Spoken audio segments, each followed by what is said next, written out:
Y'all know what's up. Y'all know who it is. Y'all know what it is. It is the big dog Chico from the middle of the ocean. Checking in with yours truly, Uncle Neely. Dukes is on assignment, but he's gonna be joining us soon. It is the morning run.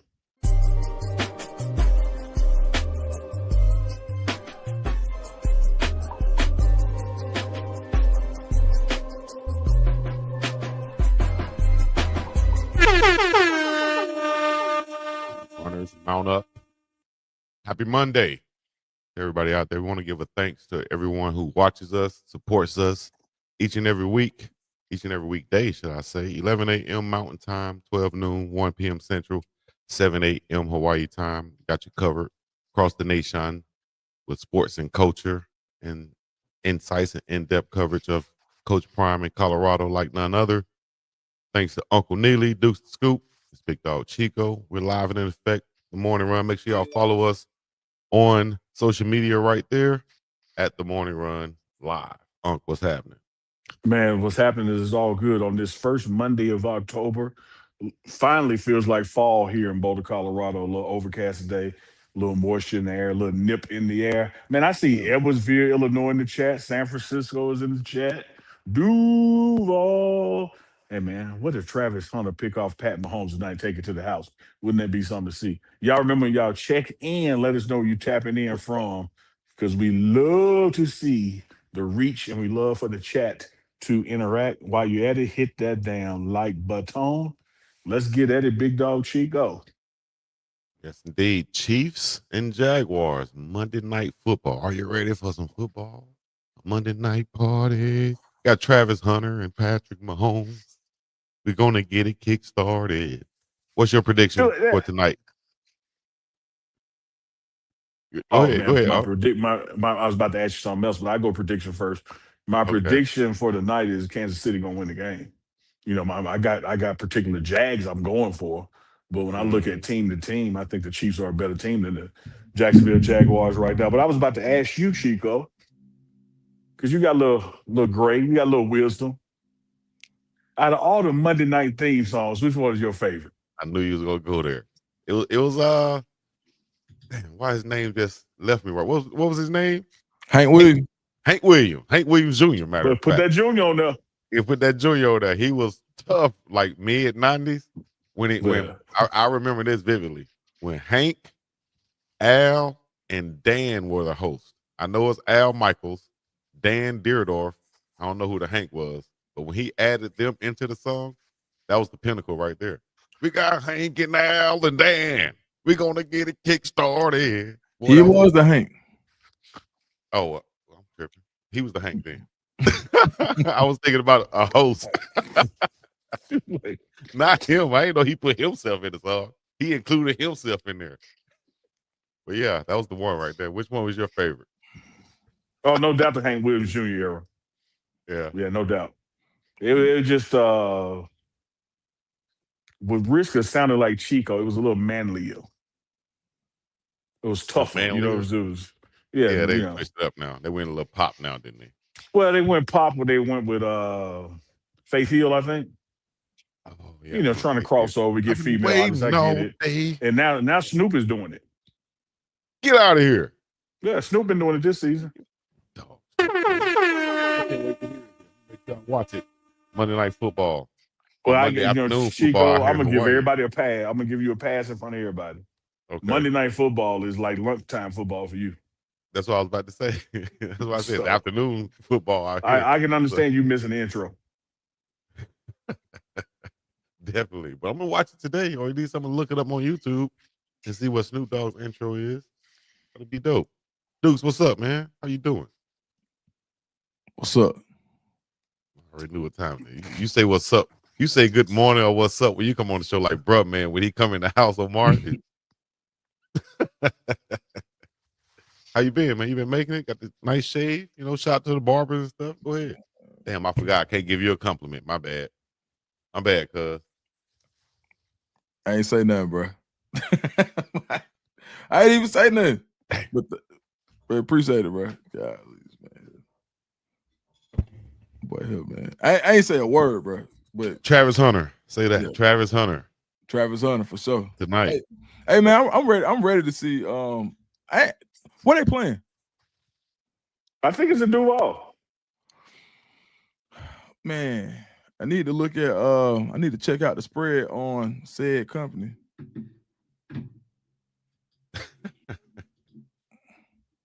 They got the spread on said company. Definitely said company right now. Until said company, holla at your dogs. You understand me? Yeah, I'm looking at the spread now. What is it? Minus no.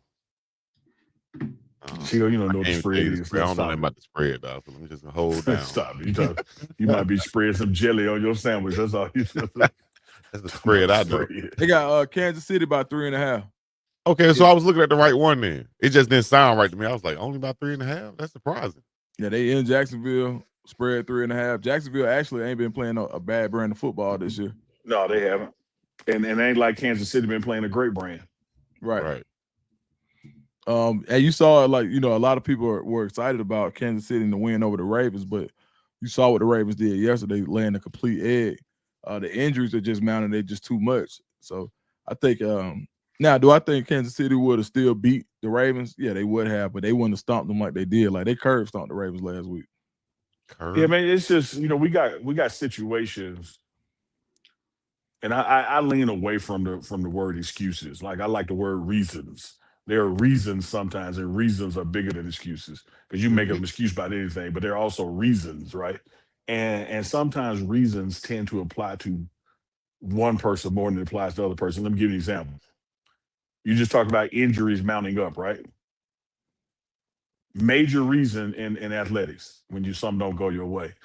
But look what San Francisco has done with their injuries. It's like that same reason don't apply to them. Like they have found a way to win with the overwhelming part of their production being out or hurt. Yeah, I think it comes down to roster construction and depth. Cooper Rush versus Mac Jones. Give me the former first round pick. When it comes down to it, who's still pretty young, and then the offensive scheme as well. Like Kyle Shanahan is one of the guys who believes if you give me 11, I can score. He's just that type of guy. He feels like, So you're saying it's a mindset. 1,000%. It's always a mindset, in my opinion. Yeah. Hey, Chico, this is the morning run. Your opinion, it matter at least 33%. At least. I mean, a minimum. I appreciate it. And then with Manny back there control the buttons, he can make it 100% by taking us off the screen. Right. Shout out to Manny. Shout out to Manny back there. Yeah, Manny got Chico bias. Yeah, he does. Yeah. Hey, Manny, I know Chico the one to pay you, but that money be from all of us. Vato, ¿qué pasa, dinero, all of us. He said CC, Pop. He said CC. Well, he said, well, you finna say, Poppy, I know you was. Well, that's what he said, CC, Poppy. That's just Boricua, bro. That's how they speak sometimes. You know what I mean? Shout out to him. That's my dog, Manny. Manny calling Chico Poppy in the workplace. Okay. Call everybody Poppy. Call you Poppy. Call Dukes Poppy. Call the baby Poppy. Anybody Poppy. Poppy. Call me Poppy. You don't call me Poppy. You don't call me Poppy. No. Anyways. But tell me about that Selma Spanish you just dropped on them, though. That's just a little broken. I heard De Niro money, but what was the rest of that crap? Yeah, Manny different. Manny probably the only person you'll meet that's Mexican, Dominican, Puerto Rican, and got everything mixed into him. Haitian, Jamaican. Like, damn, Manny got everything mixed in. Trust me. Manny is a real every I can except I can't do my job, huh? Yeah, Manny is a can, like Adrian Broder said. Remember he said can? Yeah, I remember that. I remember Bronner. Hey, Man, Dukes. crazy, dog. Yo. WNBA Finals, Vegas. Man. Sweep action. That would seem like, I think, and I feel so bad for Alyssa Thomas, man, because it just seems like she just can't get over the hump. They might trade her to Vegas to get one, like, and been such a great player for so long, but it's just like one of those times where you talked about when your reign coincides with somebody else's reign. when Asia Wilson became the best player of the league and you became the second best, or the second or the third, depending on what year it is. And it's unfortunate, but at the end of the day, somebody got to win. And the Aces, they built their team even by trading Kelsey Plum and being able to add to their team to get back into the championship. You just see they're a championship focused team, and they're not done. They're not done. So I feel like it's at this point, I feel like it's just a matter of time before they do hoist that trophy again. And Asia Wilson continues to cement her legacy as probably the greatest women's basketball player. I can't say the greatest women's basketball player. I could say the greatest WNBA player because I don't think I still see anything like Cheryl Miller. So Cheryl Miller, that's who I feel like the GOAT is. To be honest, like I feel like she would have did, being a little younger, she would have did everything Cynthia Cooper did. And Cooper, absolutely, I agree with that too. I got a question for Leon out there in the chat. I don't have no problem taking this request, but you got to let us know if that's number 1 or number 2. Leon asked us, could we pause the show? He got to go to the restroom. If he got to do number 2, we got to keep going. When we talked about Asia being the GOAT last show, a lot of people posed the question: is Asia better than Maya Moore? Yes. What are y'all thoughts? Ooh, yes. And I love Maya Moore. Man, I don't know. I'm a little biased. But Maya Moore really was that deal too. And then and the game is going to her more of her game. The less traditional positional roles where she was a positionless basketball player as well. So I just feel like I just wish you could have seen her career come to completion. We could have watched it the whole way, by her leaving early, we didn't get to see it. So it's hard to say because you got to be there. It reminds me, it is not this big of a disparity, but a little bit like Calvin Johnson being in some of those GOAT, some of those wide receivers. Like, you can't put him in the GOAT wide receiver, but what tier do you think he's really on if he would have finished his career? Yeah, and that's the same reason why I answered so quick when I said no to Maya, yes Asia. The body of work wasn't long enough. Even though it was indeed long, it wasn't long enough to be in the GOAT conversation by decisions that she made. Hats off to her, shout out to her. You even look at Jim Brown and him leaving the game so early. There was a window of time after he left, maybe even 20 or 30 years, that he remained in that conversation. But then as the game evolved and other people were able to do what he did and did it longer, you don't see Jim Brown mentioned in those conversations. That's how with Calvin Johnson. But more importantly to this question, no doubt in my mind, Maya Moore plays, to the full extent of time-wise. She was one of the greatest, if not the greatest ever, because she was like LeBron in that positionless, could play all 5. But what we're seeing, Asia do, and then like you talked about with Kelsey getting traded. They said that was a dumb trade. No way they're gonna make it back.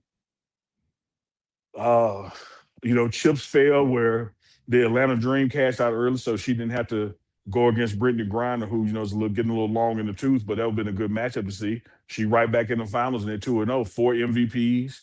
I'm with you, Dukes. I think she is GOAT status WNBA, but I'm going with Cheryl Miller as the best female basketball player to ever do it. Now, hold up, I had to go refresh myself on Maya Moore stats.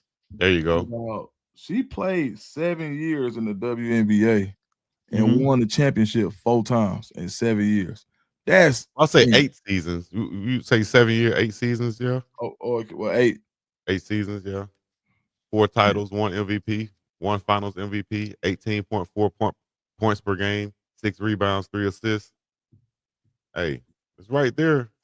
But if you look at Asia, she 20 plus points per game for her career. 23. And I hate to even mention 19, stuff like this. 9 rebounds, yeah. I hate to even mention stuff like this. I hate to even mention stuff like this because it's unfair to the other person because the other person was not responsible for the league when they played. It's almost like some of them Celtics banners. I mean, here the league won by 8 people. Right. And the starting lineups were all 5'9". No. I'm talking about the Celtics. Okay. I'm talking about the Celtics. And Yeah. so, Bill like, I Russell. got to put an asterisk by some of them when 100 years go by. And so I look at Maya Moore, her accomplishments, but when I look at the strength of the league during that time compared to the strength of the league now, that still points me more toward than Asia. And again, I love Maya Moore. Like that was my dog. Yeah.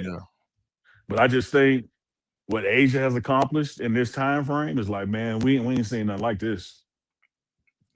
Yeah. Yeah. And The being a girl skill, at the the same size, the time. length. Yeah.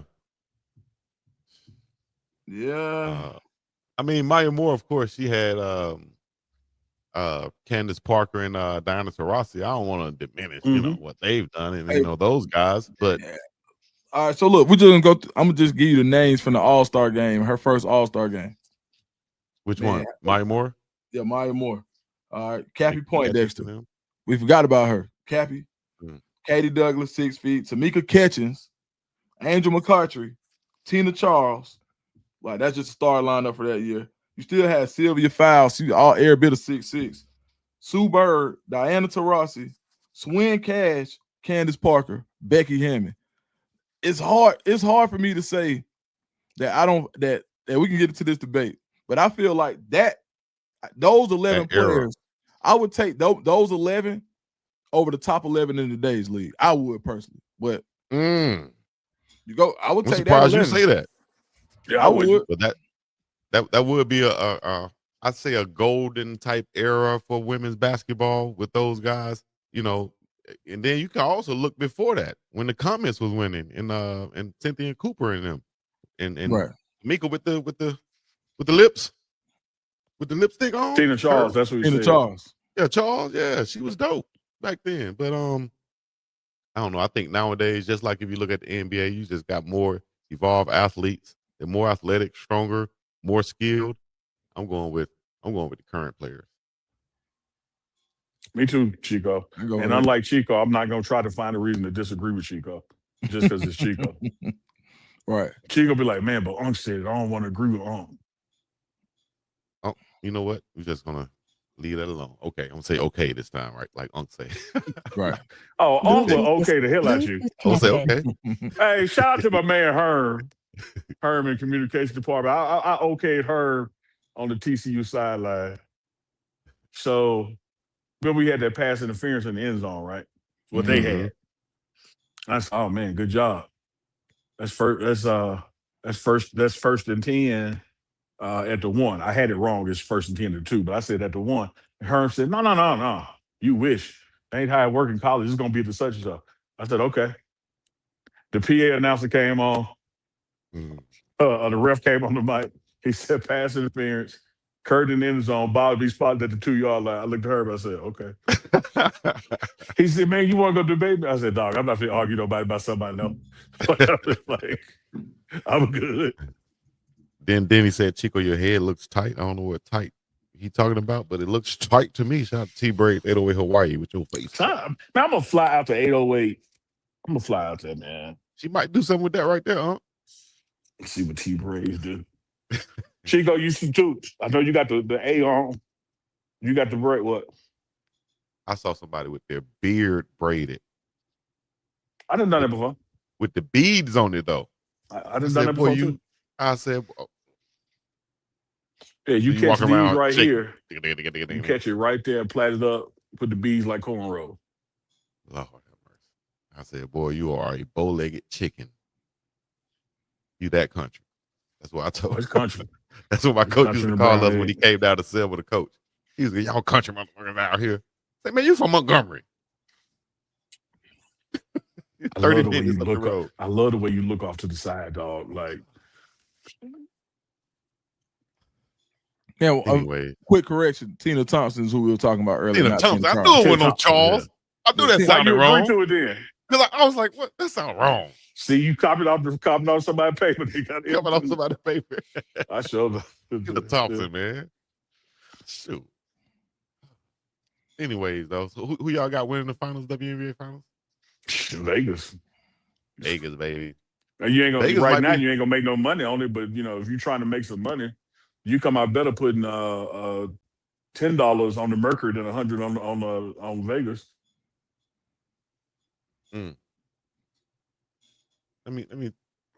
Vegas might be getting I did that math just then. the Oakland A's. No, I was thinking about No, just like Dukes, you know the game, man. Sometimes you gotta follow the flow of the money. Like, this ain't what I believe, but if I bet on this in this situation, you betting $100 to get back $2. Right. I could go against the grain and be wish factor and just risk $5 and get back $125. You know, like, Right. follow the math. Yeah, for sure. the math is mathing for all of the Oakland teams to head to Las Vegas, and it seems like that's what I was trying to get to. MLB owners approved the move of the Oakland Athletics to Las Vegas. People, what y'all thoughts on that, man? Baseball team coming to Vegas right near the Strip. Everybody's gonna be there eventually. It's too rich of a market. It's too rich of a market from a standpoint is that there is no off season in Las Vegas, and so when you add in sports, who has varying calendars, right, and all the tourism that's there, you got an instant fan base outside of the residents of Nevada.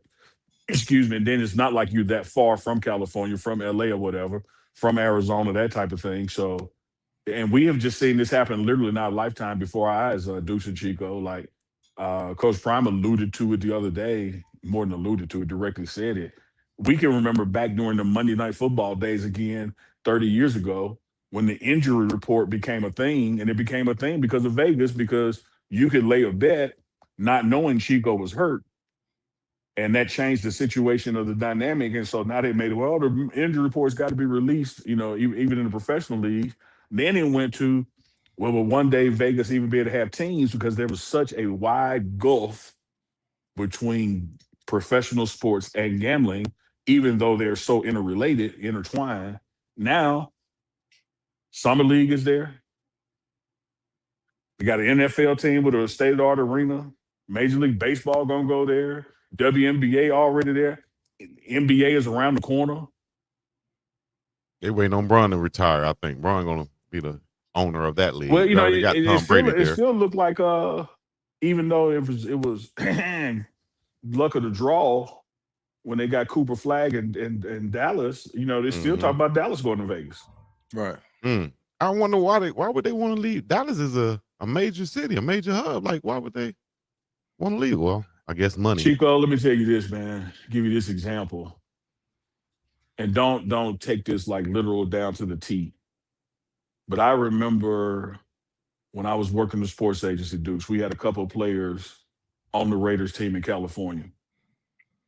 And when they realized the move was about to happen, and then like guaranteed going to happen, not rumor, they delayed restructuring their next deals so they could sign the deal in Nevada. Because they were going to take home exponentially more money than having in the California contract. Right. So when you look at the tax system in Nevada, you know, the residency requirements, et cetera, it is attractive to be there. Right. Right. Because more of your money is your money. Yeah. And the reason Vegas is set up like that is they want more of your money to end up back at the casino. Right. That's why they other places want your money so they can build roads, bridges, take care of schools. I'm not saying it's not a priority in the state of Nevada. I'm just saying in the city of Las Vegas, what drives it is the tourism economy as it relates to gambling. Period. Right. And it's so different, like how they pull the veil back now. It's like, bro, you know, FanDuel got an actual TV station where they play sports, like the FanDuel network. This crazy, bro. Like a gamble. It's like the MGM Grand TV, and they playing all the sports games. Like this is just think, Dukes, it still day. Ain't. Yeah. Sorry for the interruption, Dukes, but just think it still ain't legal in all 50 states yet. Just think when that happens. My goodness. Like back home in Mississippi, shout out to the SIP. I still had to get up, drive 40 minutes over to the river, walk in a casino, place a bet on the Cowboys. Go back home, watch the game, drive back with my slip, get my money. Man, listen. Most other states, you just do it from your phone. And then and even with the like shoot, sometimes I'm like, where you at? I need you. Where you at, I just like, I need that. Like for real. Yeah. So I get it. I mean, especially like growing up, my in the summertime going to stay with my grandma in Nashville, where we used to watch. We had a number man, like it's still you remember the number man, you know, where my grandma was playing the Chicago lottery. We watching WGN at 9:17 at night Central Time to figure out when the number hit. And so now to see the Tennessee even be so progressive that they got now they got sports betting in Tennessee. Like, so I call a cousin up there to get bet sometime. So it's crazy to see how gambling has been intertwined in our culture now. It's no longer taboo. It's part of it. Right. And I think what's even going to happen, man, in states like the South, the three of us are from that quote unquote Bible Belt, the last to have a lottery or gambling, anything of that, is going to begin to separate from actually casino houses where you're going to have, sports booking parlors in your downtown. And instead of having slot machines and poker tables and all that, you go in there just strictly for sports betting, and it's going to be like a satellite of a casino. It'll still be, so like in Mississippi, it'll still be owned by, whatever casino in Vicksburg or the Gulf Coast, but this is the place you just going to do your sports booking. Yeah. Like it is too ingrained now into the economy. For sure. It's part of it, man. ESPN. Big money. Like look how ESPN is just like, oh yeah, ESPN betting network. It's crazy. Yeah, man. So I'm betting that we're gonna see a lot more of this in all sports. But Crook said, "Make you use my login." You folk crazy. Hey, Chico, let me step away about 2 minutes. I gotta switch something. Take me off real quick. I'll be right back.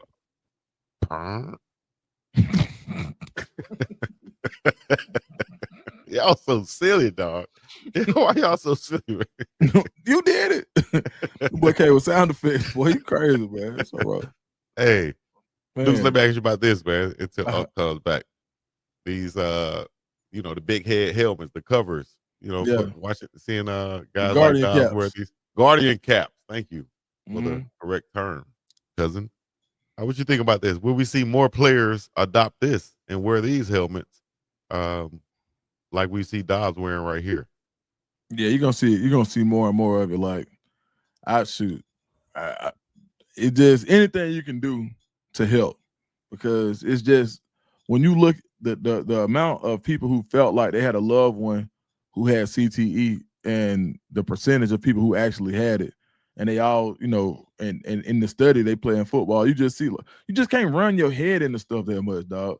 And so anything that you can get to help it is, it's almost like an airbag, and there's nothing that you can do in certain accidents in a car. There's nothing the airbag can do, but for the ones that you can, then I think it's helpful. So you just want to do everything you can do when you're going to play a game where there's going to be head-to-head contact. There's going to be, you can hit your head off the turf. So anything that you can do to help, I think, is worth it. And I think you're going to see it. It's going to continue. You're starting to see more and more of it on the little league level. And the Guardian cap guy, I actually met the CEO last year, man. Pretty cool. Young guy too, man. Young guy. And just where the game is going, it's about safety at this point. Like and you see them trying, because the amount of CTE incidents, the NFL shooter who went to the NFL headquarters, even though he didn't play in the NFL, he had CTE. So I think the more and more reports you see of player suicides, erratic behavior by football players as they grow in the older age, you're gonna see more people look into those caps and say, hey, look, it ain't about looking cool. Can I get an extra layer of protection? Yeah, you said it, Deuce. I'm gonna jump on that looking cool part, because as I sit here in Boulder, Colorado, the first Heisman Trophy winner here, Rashawn Salaam, after his playing days were done due to CTE, committed suicide right here in a park in Boulder as a result of brain trauma issues. And so it's been a thing, and it's finally been addressed. But you also have to get out of the cool factor, like you just stated. And I love the way you put that, because we can remember back in our day that people laughed at Don Beebe for the Buffalo Bills when he had that extra helmet on top of his helmet. And who would know 30 years later, 20 years later, they're like, oh, damn, he was actually smart. And so anything you can do to wake up the next morning in less pain, to have more clarity 5-10 years, 15 down the road, whereas this is entertainment for us. It's life and even death for them. And you've seen shoulder pad technology increase, back pad technology increase. The helmets have certainly increased in their technology and even in the rules. Like, we may watch a game like, oh, they calling the game so soft. But what they're doing is literally creating a standard for future generations that this is how the game is played versus being played the way it used to. So when you see little leaguers, with the protective dome, and you see little leaguers learning how not to lead with their head to tackle, and you see less, targeting penalties in junior high and high school. That means it's going to be less in high school and the pros because you have adapted a new way of developing the future players. And when you look at the punitive aspect for it, it is now one of those things that player looks to control, not only for their own safety, but because I don't want to get ejected from the game. Right. And it used to be, your rejections was you had to leave the field. Well, now they chose to say, well, no, you don't have to leave the field. You can stay with your team on the bench. You just can't play in the game. And so I think cleaning that up for the sake of player safety, some people seeing as watering down that the game is soft. But when you meet somebody who is only 58 years old and they don't know who they are, where they are, you would want them to have had protection when they played. Yeah. NFL showed the cap can absorb at least 10% of the force during a hit to the helmet. If both players involved are wearing Guardian caps, that doubles to 20%. I think that's huge right there. Some players who were examined after their death, who families have released, said that they had CTE. Some notable guys were Demaryius Thomas, wide receiver, Denver Broncos, Frank Gifford, running back, Ken Stabler, quarterback, Junior Seau, linebacker, Mike Webster, former center, and several others on this list right here. So yes, it's one of those things, man. We had a real serious talk with a lot of guys who went to Auburn. Rudy Johnson just we just lost Rudy Johnson probably about like a week or two ago. Really, it'd be 2 weeks this week, and just for what you're hearing reports of erratic behavior where everything points towards CTE at this point, and we don't know, and not to be speculative, but when you see guys who were just like, I don't think I ever met a guy cooler than Rudy Johnson ever. I don't think not one person cooler than Rudy, and that's the last thing a lot of people were expecting to hear. It makes you the conversation was going, even with me having a kid. I'm talking to some of my buddies like, man, I don't even know if I want to play it, especially the way my son plays. That was gonna be my next question right there. Yeah, like I don't even know. He loves it. Like I would have to get put a damn cage on his door to keep him from not playing football at this point because he's locked in on it. But when I'm looking, like even the collisions that he has now, him being 5'4", 112 pounds, but he hitting you with all 112. I'm just thinking, I'm like, man, he's 12. He'll be 12 Saturday. I'm like, damn, 8 more years it is. Good gracious, where everybody is bigger and faster. So it's something that I pray on. I pray on it a lot, to be honest. So I think Guardian caps, his next move is to go to Guardian caps in game and not just in practice. Damn right. I was going to ask that I tell too, you man. this, man. When Chico said if Chico said if I got one on, you got one on, it's 20%. I don't know a business in the world that would go out of business making 20%. So just profit. So just think if you could profit your health 20% doing something like that's it sounds like a small number, but that is an exponential number when it comes to your health. If you can decrease something by 20%, right? And it's not you sure just wouldn't want it if it increased by 20%. Hello, yeah. And it's not even just, the helmet to helmet contact, it's the helmet to the ground contact. That's how I got my first concussion in high school. Man, people get a helmet to knee contact. Helmet to knee. And you would think that, like, how did that happen? And it really, like can affect the person on that football field, dog. I still think back to that, like, why did I not stop playing football then? Because I was a baseball player at that time. And I kept playing football after my 10th grade year, that concussion. I don't know why. A shout out to Liam Barney, Hall of Famer from Jackson State University, who's going through a tremendous battle right now with this issue that we're talking about. But when he was able to about 20 years ago, he testified before Congress, much like y'all are talking about, and he was asked point blankly, and he answered point blankly that if it was his choice, his sons and grandsons would not play football. He would not want them to go through what he went through. So luckily, rules have changed, equipment has changed, where it narrows that. But he said he wouldn't want anybody in his family to have done or endured what he did and endured. Me neither, dog. And that's crazy. Because I kind of. You missed that pile, don't you? I I was gonna go a whole different direction. You hate that concussion, but you love that power. How can I get that power without hitting my head? Is what you was thinking. It's crazy, man. Chico on the real bench. It's a scrum right there on the sideline. He done crawled in the pile. It ain't even in the game. They just laid it foul. 12 men on the field. Chico, what you do? Oh, I saw.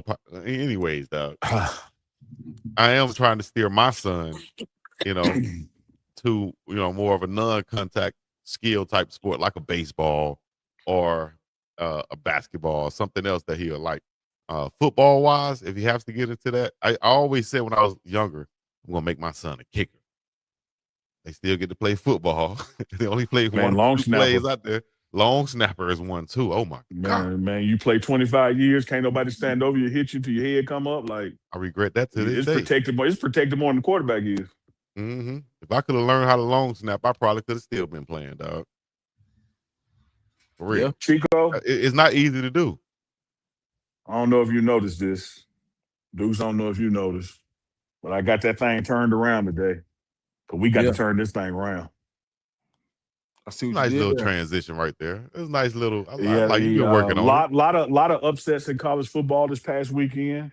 Regretfully, Colorado was not one of them, but you did have sweeping upsets across the board. When you talk about the betting situations out there, man, it was a nice weekend for people if you went with the Dogs, because the Dogs had a great weekend. Underdogs, that is. Not the Georgia Dogs, but the underdogs. That's right. Yeah. Shoot, Florida, Billy Napier, what they call them, Sunbelt Billies, with some more magic, saved his job for another week with a huge upset over Texas. Well, a lot of people was like, hey, bro, you saw that point spread be at that 4.5. Like, sorry, something going on. And But dog, UCLA over Penn. UCLA over Penn State. I watched 0-4 with no offense coordinator, no head coach, Newhouse, no defense coordinator. What's his name? Rick Newhouse's son was the called baby Newhouse. No, but I'm talking about generally speaking, they haven't done their main hire yet. Yeah. So he would be it for me. Got him. He is. Got him. Whoop to do. Whoop de do. They got us. Yeah, man. Here's some scores right here. Shout out to Memphis doing their thing. Memphis in the top 25. Mm-hmm. The Dirty Dime, right, Unc? Yes, sir.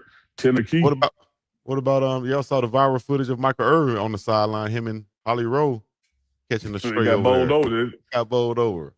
Michael Irvin jumped up. It's all right, big fella. It's all right. I had no contact like that in a long while, big fella. Did you see the Don't come end of the back over here game again. when somebody in the stands handed Irvin a belt and he started whooping the wall talking about BTA? In the words of Philip Dukes, who many people know as Dukes to Scoop, the immortal words that in my mind are going to live on forever. And I quote, everybody need a Michael Irvin in their life.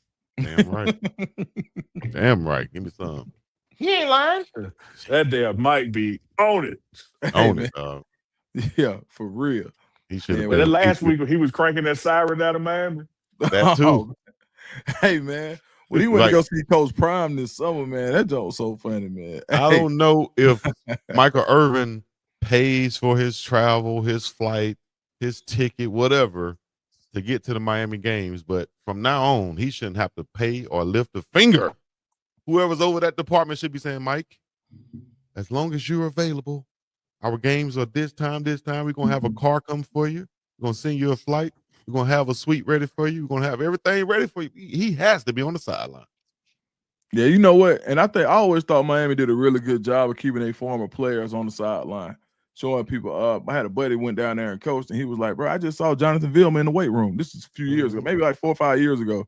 And he was coming from a program where the coach, it was hard to get access to the program. And, former players had to go through an act of God in order to get on the field sometimes. But Miami, they never lost the fact that the U was really special during that time. And I think that's been one of the things that now they have their resurgence and them being ranked as highly as they are. It's a special time for Miami Hurricanes fans. You know And why? and Dukes is really not the norm. My own beloved Jack State University, one of the most tragic sports stories ever is one of the years Walter Payton came back at the crib and wanted to work out, and they wouldn't let him use the facility because he wasn't a current student. See how dumb that And is? but that happens like everywhere, Yes. everywhere. Yes. UAB, same thing. Like, what y'all doing, dog? You try to Y'all go do to not- UAB and work Y'all out? do not have enough prestige to tell me I can't go. What? So once my scholarship over, y'all, everything changed. Oh, I was like, oh, hell no. All right. That's You what went I in felt there- like, but you I said- understood it. you- Nah, they you- ain't deny me, but I did try to go get some food. And they was like, listen, you ain't got your card don't work anymore. You're off scholarship. Like, my card don't work no more. Chico, Like, immediately. Like, when you went damn. to UAB, it wasn't no card. It was a punch card, but they had a hole puncher. No, you with you. nah, we did have a Chico, we had no technology, man. We had paper. Y'all had the just- paper puncher with the Hey. hole puncher. I used to eat it all core because I knew somebody's number. I go down there and just say Right. 113. Right? And they write it down. I don't know By who the time they 113 find is, out. but whenever he checked it, they're like, hey, you already ate, son. Yeah. Hey, Somebody hey, ate for you you. start looking on their side to see what number they been checked off. Baby, what's your number? That one. 263. No, that one right there. With the open space. Damn hole punch. Ain't you been in here today? Oh no, man. But My nah, people you wore know- the same clothes yesterday. You know why I think it's so prominent down there in a place like Miami? Because they had so many guys who was right there from that area. They didn't leave to go back home like me. I leave from Birmingham to go back to Selma. I'm not even seen on campus anymore. No, in Miami, I'm getting up, going around the corner, going back to campus. They're going to see me every other day. These players going to see me. I'm ingrained in this community. I'm a part of this community. They know me. You know, so why would they? How could they deny you from walking up in And there and working out? dog? I And tell you influencing the another players. factor, man. Another factor is having a guy like that we got here who came from there, and Andrew Swayze, who got sense enough to let you come in and work out instead of trying to Yep. call somebody. Yep. Yep. Right. Yeah, I Man. forgot about that. Yeah. The I right spent 2 people in the right decades in position. strength and conditioning program. Like it's like, because here's the thing in life, fellas. Y'all know this. The chat know this. When you ask somebody for permission, they think it's their responsibility to tell you no. Because if you would have knew to do it, you wouldn't be asking. Right. So the fact that you come in and ask me, can I do this? I'm gonna go, well, no, you shouldn't do it. Mhm. So you better believe when Coach Swayze was down there at Miami and Sapp walked in one day because he was in town and wanted to do some bench press, you know he ain't called no VP. He say, hey, Right. it's all right. Hell no, that's the executive decision And let right the now. man in. I like that Right. Chico executive decision.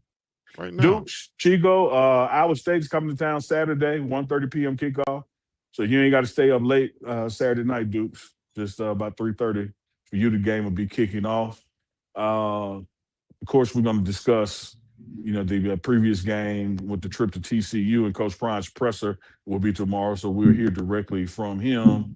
But what you got in front of you now, more than ever, we talked about when you started losing them and you got more in front of you left. With these games is left, you have no margin of error. And if people think it's not possible, this time last year, right at literally this weekend last year, Baylor set with the same schedule and same results, rather, and finished 8-4. And so it is possible to turn that thing around and do what you do. Because when you look at these games as we've dropped outside of the Houston game, once again, you have been right there in them with control of the game, either tied or with the lead late in the game, and just critical errors, mistakes at the wrong times cost you the ball game. Dukes? Man, get one.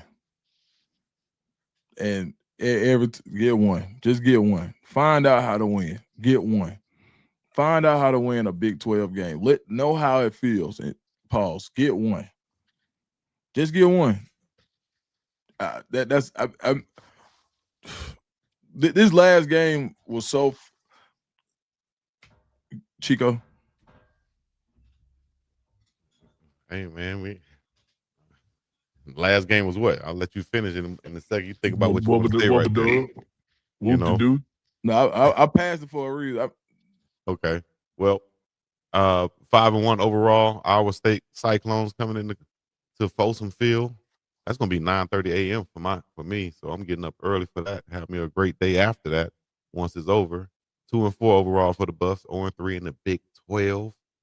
What can they do? 31 points per game for Iowa State. 25 for Colorado. 386 total yards for Iowa State. 356 for Colorado. Coach. Yeah, we're gonna have to score some points. 30 points or more. We're undefeated, right, Unc? Get to that 30-point mark and hold them under 30 somehow, some way. And I think we have to lean on that run game, whether it's working or not. 4 yards per game is working. I think if you watch the Iowa's, last game, which they lost, they show some things. They could be taking advantage of some things we do well. They don't do so well. But I tell you what, I'm like Dukes when he got to win one to get that taste in your mouth, pause. Because even just psychologically, what's that? 2-5 is a whole lot worse than 3-4, even though it's just one game. And then you go to the bye week and recalibrate and go from there. But Coach Pecco said it real live this morning, man. When you're back against the wall, and literally now, not figuratively, your back is against the wall. All you do is take one step forward, and then take another step forward. You got to get your back off the wall. And you do everything that's in your power to get your back off the wall. You kick, you bite, you scratch, you claw, you do everything. Because here again, man, was another situation, whether it was penalties or failed execution. You change two things in that game and you win the game. And you can randomly pick which two.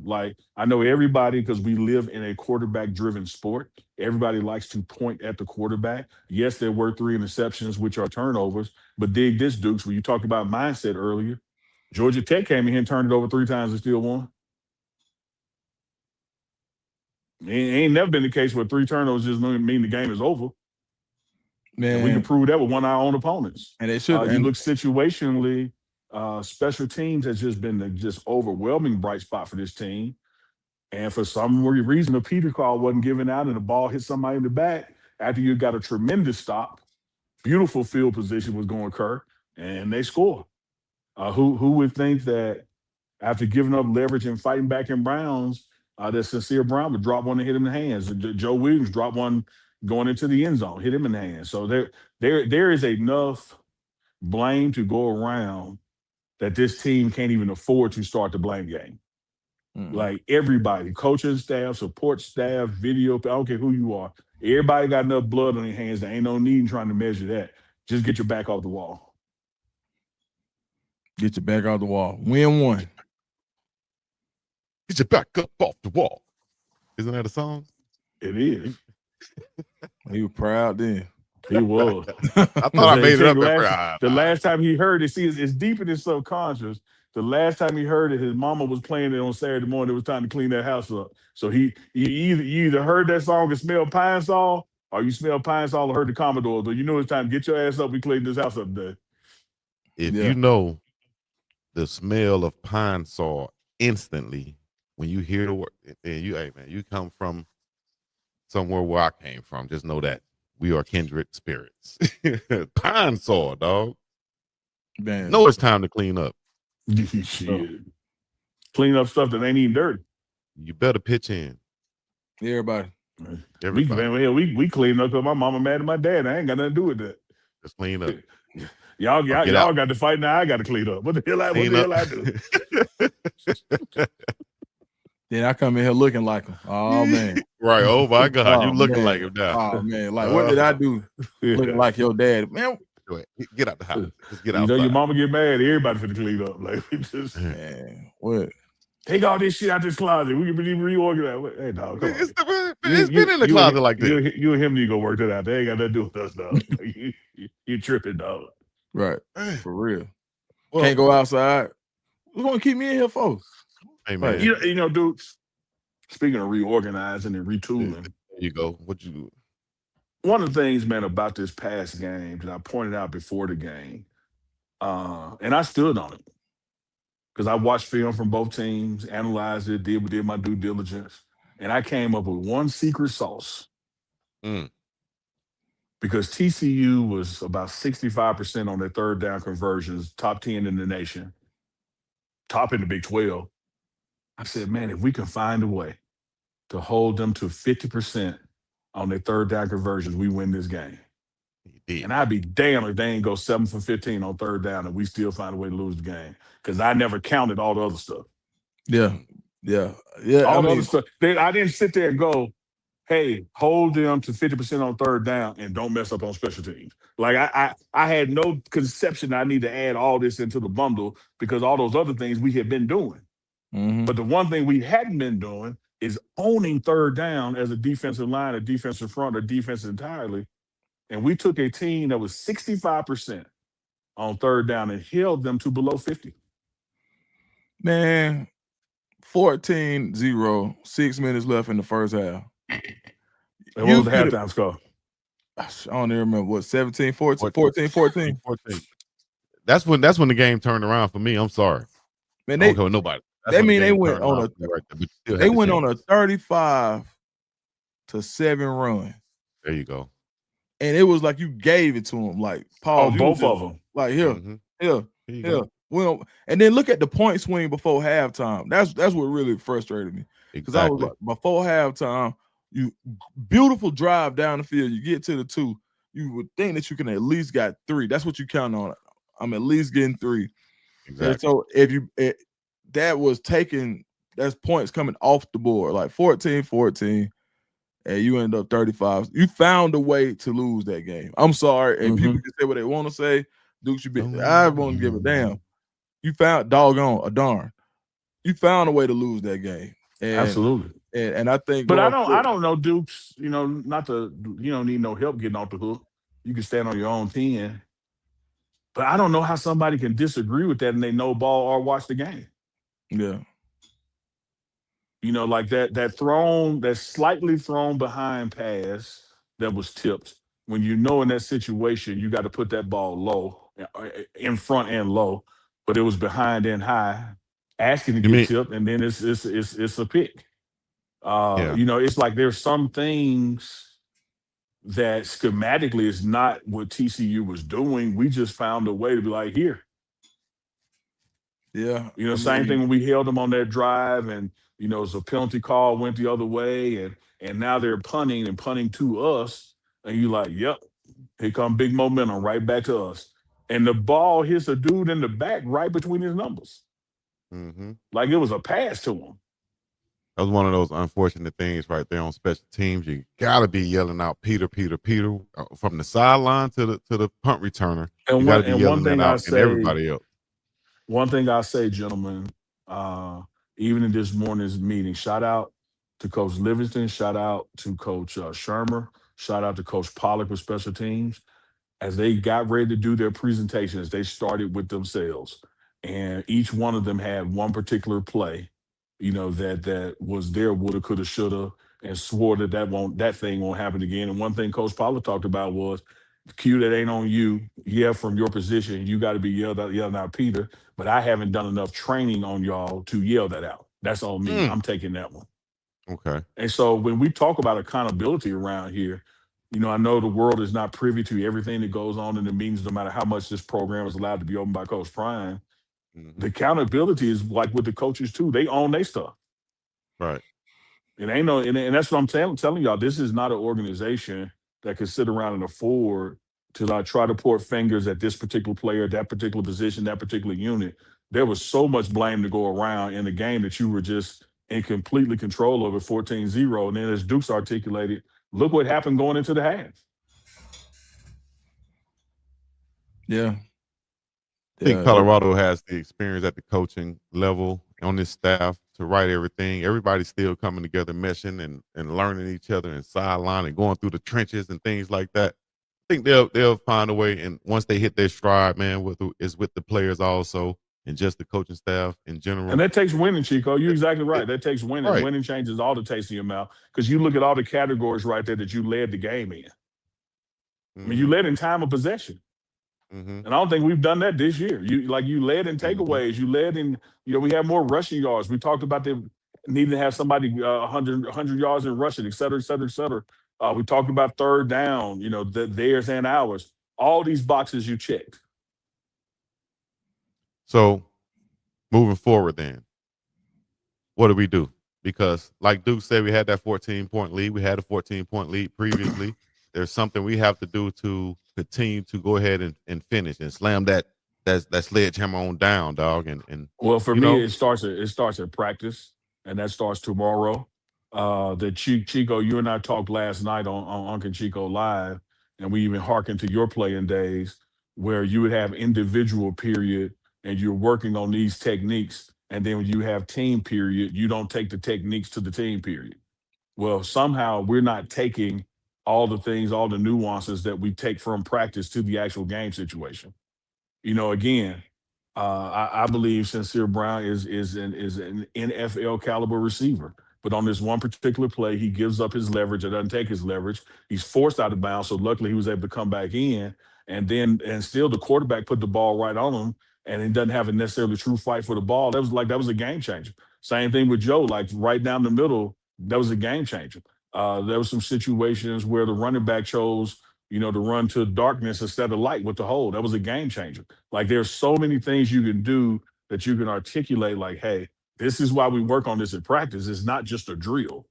It's not just repetition going through the motion. It's done. So when you're in this situation, this is what you realize, because now you see how that can impact the totality of a game. What seems like just one play when it happens, when you go back and look at the margin of error, it's a significant play. And there was a significant play or two offensively, defensively, special teams, coaching, water boy, peanut man, bus driver. I mean, like, this is not a space where somebody can just say, no, man, if not for Dukes.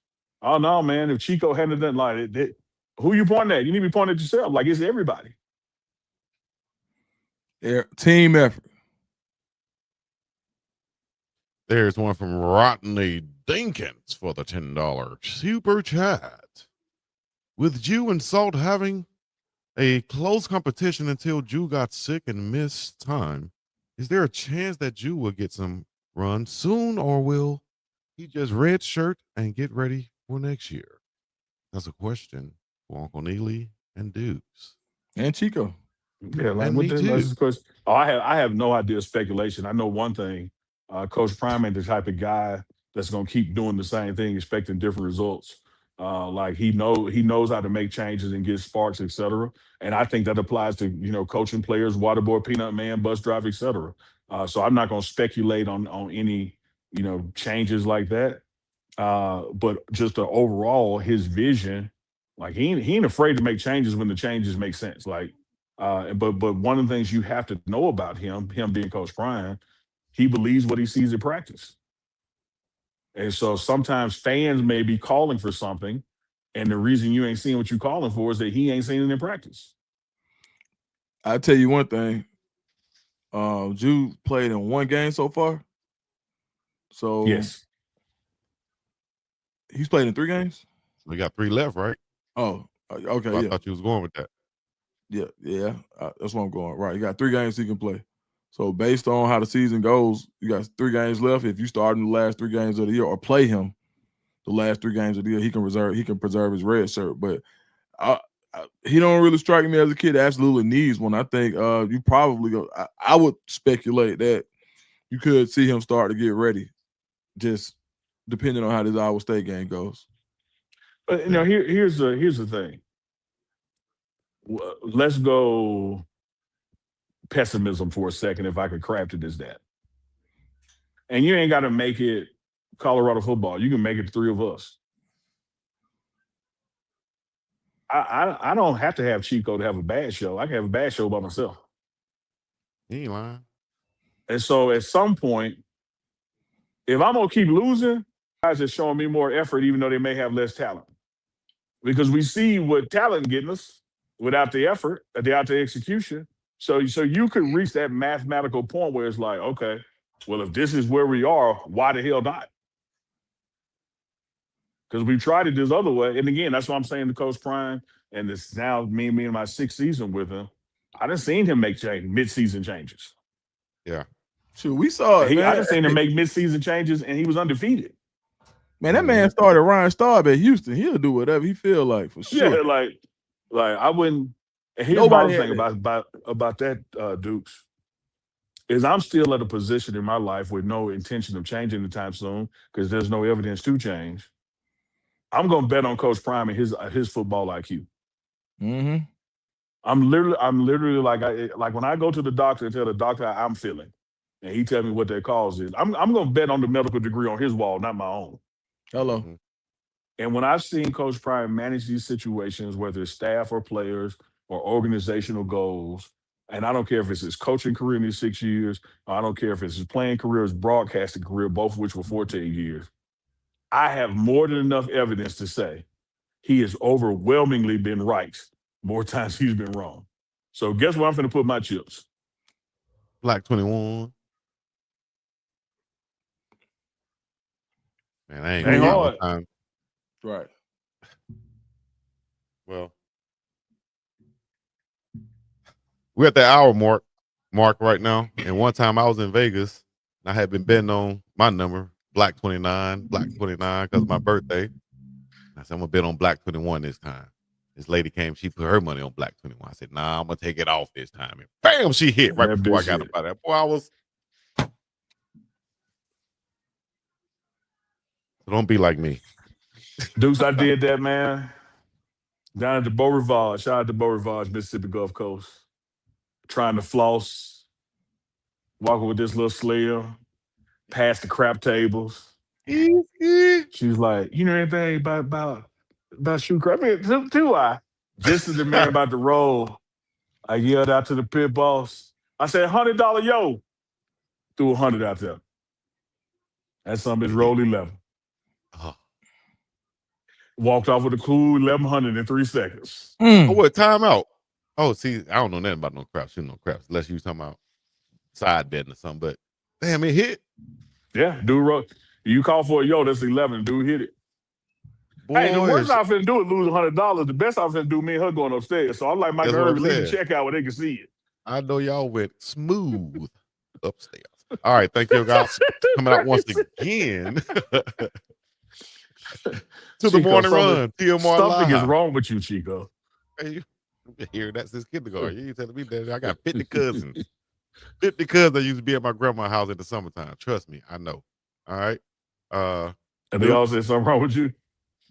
Man, we all know these things, you know. He talking about some damn CTE. Hey, you went to football with CTE. I got You know, mama said I'm gonna knock some sense into you. You got football helped you. this man said I showed up at football practice with CTE. Lord. Hey, man. The morning run. Hey, tomorrow the morning run. Of course, it's Tuesday. That's press conference day. Coach Prime himself and a couple of players. So we'll be covering and sharing that access with you, plus some rebuttals from whatever remarks come. So make sure you tune in tomorrow morning. This is Monday night. Make sure you got your notifications on for Deuce and Scoops and his channel, because you know that brother will jump live on Monday nights with the quickness. Do the same thing for Big Dog Chico as well, because you don't want to miss what they be doing. Chico, again, man, big props for the live coverage and analysis during the game. Now you got to get up a little early for one, but I know you're going to be back on this Saturday as well. Y'all stay tuned to all 3 brands and the network all week long. He ain't lying. Once again, the Black Fist. Got to turn that thing around. No medallions, dreadlocks. Black Fist, just the gangster glare. The gangster rock. The gangster blue.